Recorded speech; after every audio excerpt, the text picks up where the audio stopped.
बाबा ने कहा, स्वयं में परिवर्तन का मूल आधार है हर सेकंड सेवा में बिजी रहना। स्वयं की और सर्व की सेवा का बैलेंस हो, उसे कहेंगे महारथी।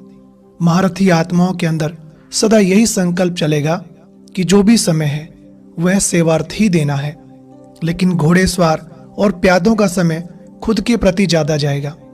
खुद ही कभी बिगड़ेंगे, कभी धारणा करेंगे और कभी धारणा में फेल होते रहेंगे। कभी तीव्र पुरुषार्थ करेंगे, कभी साधारण, यानी स्वयं के प्रति उनका समय ज्यादा जाएगा।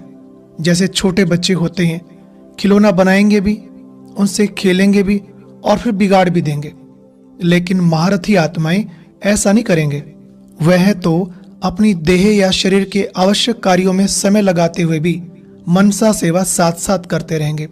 बाबा ने कहा, देखो, भक्ति मार्ग में भी महादानी उसको कहते हैं जो अपना सारा समय और अपनी हर वस्तु को स्वयं के प्रति नहीं बल्कि औरों को दान पुण्य करने में लगाते हैं। ऐसे ही तुम्हें भी स्वयं के प्रति समय देते हुए सदा यही समझना है कि मैं विश्व सेवा पर हूं। जैसे जब स्टेज पर बैठते हो तो सारा समय विशेष अटेंशन रहता है ना, ऐसे ही सदा अपने को सेवा की स्टेज पर समझो, तभी परिवर्तन होगा। जो भी कुछ स्वयं में कमजोरी महसूस होती है वह सब इस सेवा के कार्य में निरंतर रहने से समाप्त हो जाएगी।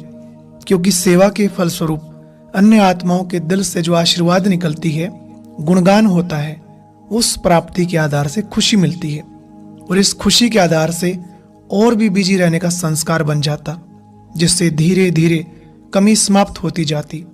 बाबा ने कहा, महारथी आत्माओं की याद की यात्रा का समय भी सिर्फ स्वयं प्रति नहीं होता बल्कि सर्व के कल्याण और सर्व की सेवा प्रति होता है। और अभी सुनते हैं आज की अव्यक्त मुरली।